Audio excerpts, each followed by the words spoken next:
Nah, kita masuk ke ini. GDP nominal versus GDP real. Dalam membandingkan dua GDP ini, kita melihat dulu ada istilah yang namanya current dollars ya. Current dollars itu nilai dolar saat ini, atau untuk lebih umumnya mungkin nilai uang pada saat ini. The current prices that one pays for goods and services. Jadi harga saat ini yang digunakan untuk membayar barang dan jasa ya. Kemudian ada yang namanya nominal GDP, atau dalam bahasa Indonesia itu PDB nominal. The gross domestic product yang diukur berdasarkan harganya ya. Harganya itu pada tahun 2018. Jadi masing-masing weight atau bobot itu the importance attached to an item within a group of items. Jadi untuk menentukan weight atau bobot ini lebih enak kalau menggunakan contoh. Misalnya kalian konsep penilaian perkuliahan kalian itu terdiri dari satu UTS ya, yang kedua UAS, yang ketiga mungkin tugas mandiri, yang keempat mungkin interaksi ya. Nah, dari situ UTS dan UAS itu masing-masing bobotnya katakanlah 30-30 udah 60 tuh. Nah, yang tugas mandiri dan interaksi dia masing-masing 20-20. Jika ditambahkan maka 100% itu yang dimaksud dengan bobot ya. Nah, sekarang kita menghitung GDP real. Nah, GDP nominal itu apa? GDP nominal itu kita lihat itu ya, ada kolom 1 dan 2 itu produksi atau quantity dari tahun pertama dan tahun kedua. Sementara kolom ketiga dan keempat itu adalah harga ya, harga masing-masing komoditas untuk tahun pertama dan tahun kedua. Nah, itu apabila kita mengalihkan ya, coba dilihat kolom pertama itu, barang A kuantitasnya ada 6, harganya ada 0,5 ya, itu 0,5 dolar. Kemudian yang sama tahun pertama ya, tetap tahun pertama, barangnya ada 7, harganya yang di tahun pertama itu 0,3.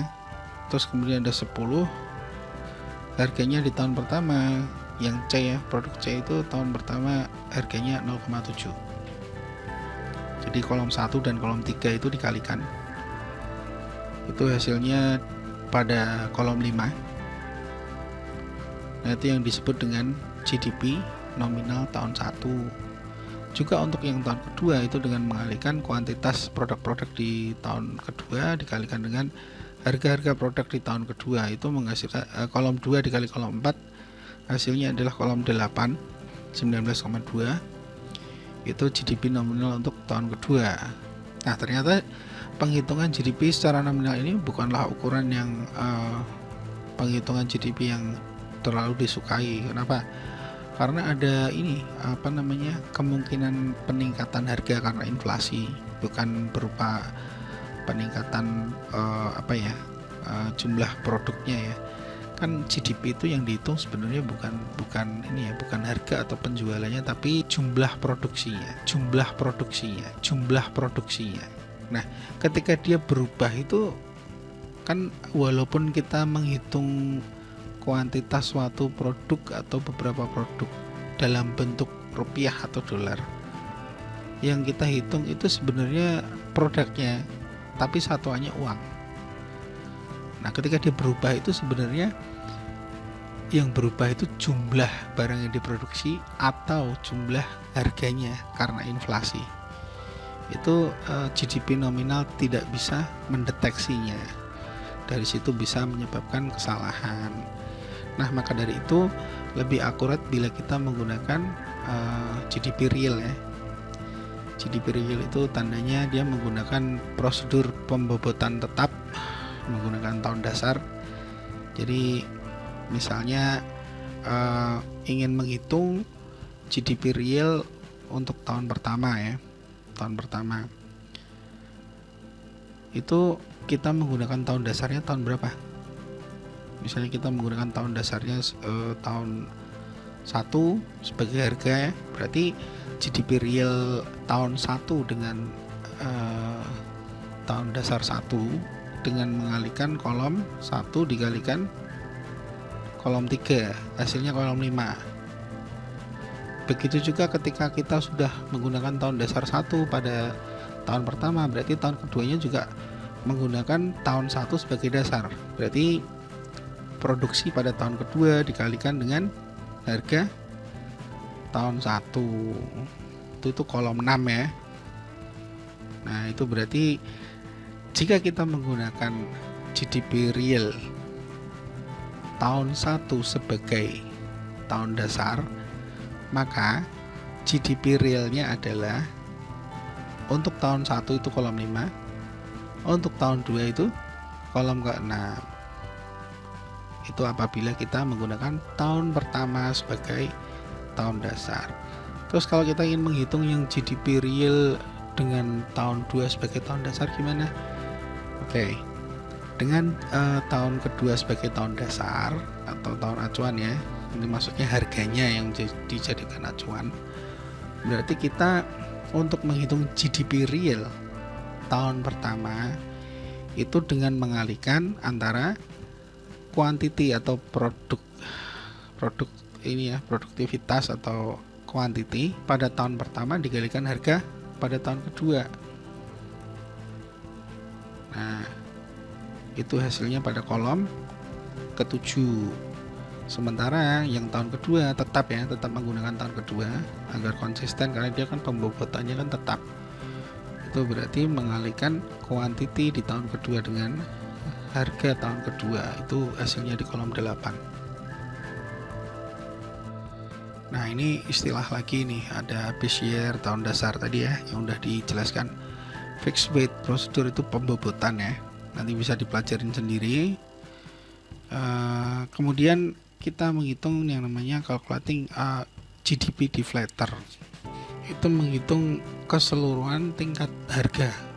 Ini kalau di Amerika dihitung oleh BEA ya, tadi yang salah satu unit dari Kementerian Perdagangannya Amerika Serikat. Overall prices increases can be sensitive to choice of base year. Jadi keseluruhan harga itu bisa meningkat sensitif karena pemilihan tahun dasar. For this reason, using fixed price weight to compute real GDP has some problem. Jadi menggunakan harga tetap ya, pembobotan harga tetap untuk menghitung GDP real itu dapat menimbulkan masalah. Nah, ini masalah menggunakan pembobotan yang tetap.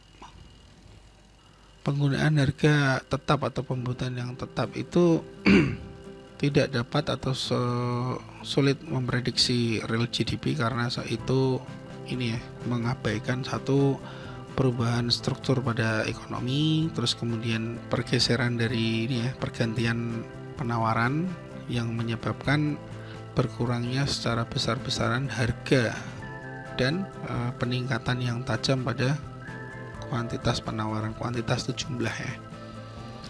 Terus kemudian barang substitusi itu mempengaruhi kenaikan harga, itu diabaikan oleh metode ini ya, fixed weight atau pembobotan tetap. Ini nanti GDP and social welfare itu bisa dipelajari sendiri ya teorinya. Terkait dengan tingkat keamanan ya, yang tingkat keamanan itu memang mempengaruhi aktivitas masyarakat maupun perusahaan, tapi tidak mempengaruhi GDP. Terus underground economy ini juga ini menjadi salah satu keterbatasan dari konsep GDP karena apa? Underground economy itu kan seperti pasar black market seperti itu. Jadi barang-barang atau jasa yang mereka hasilkan atau mereka pasarkan atau berhasil mereka jual gitu tidak dilaporkan kepada pemerintah. Juga termasuk pendekatan ini ya, pendapatan itu orang-orang yang bekerja di black market sebagai karyawan seperti itu kan mereka tidak karena tidak terdaftar ke pemerintah, otomatis pendapatan mereka juga tidak terdeteksi oleh pemerintah. Padahal ini ya, di berbagai negara itu jumlah the underground economy atau bisnis usaha bawah tanah itu mencapai 10-35% dari total GDP. Jadi itu sayang sekali, andaikan bisa dibikin legal gitu, mungkin bisa menambah GDP. Berikutnya gross national income per kapita. Melakukan perbandingan antar negara sulit halnya karena perbandingan seperti ini perlu dilakukan dengan mata uang tunggal, umumnya dalam dolar US ya. Mengubah angka GNP Jepang menjadi dolar memerlukan konversi dari yen menjadi dolar karena tingkat kurs bisa berubah sangat dramatis dalam periode waktu tertentu dan singkat. Konversi seperti ini sulit dilakukan. Baru-baru ini Bank Dunia menggunakan sistem pengukuran baru untuk perbandingan internasional. Konsep pendapatan nasional bruto, gross national income, adalah GNP yang dikonversi ke dalam dolar dengan menggunakan rata-rata tingkat kurs mata uang selama beberapa tahun yang disesuaikan dengan tingkat inflasi. Nah, jadi GNI ini merupakan solusi dari susahnya membandingkan GNP tingkat internasional ya, yang harus menyamakan kurs dulu ke dolar, padahal dolar itu sewaktu-waktu nilainya berubah. Makanya itu digunakanlah ini teori GNI ini. Nah, mungkin itu yang bisa saya sampaikan pada ini ya, bahasan mengukur output nasional dan pendapatan nasional. Nah, apabila ini ada tanggapan atau pertanyaan bisa ditulis di kolom komentar. Nanti coba didiskusikan, siapapun ini ya, boleh nimbrung, boleh ikut komentar dengan syarat internet sehat ya. Nggak boleh ini komentar yang enggak ya. Nanti saya juga ini coba kasih untuk kuisnya atau untuk menambah poin nilai kalian penerimaan perkuliahan ini sampai mana, seperti itu. Jadi memang diberikan batas waktu. Jadi jangan lupa untuk berkontribusi sehingga kalian mendapatkan nilai. Gitu ya. Saya kira cukup, kurang dan lebihnya saya ucapkan terima kasih. Wabillahi taufiq wal hidayah. Wassalamualaikum warahmatullahi wabarakatuh.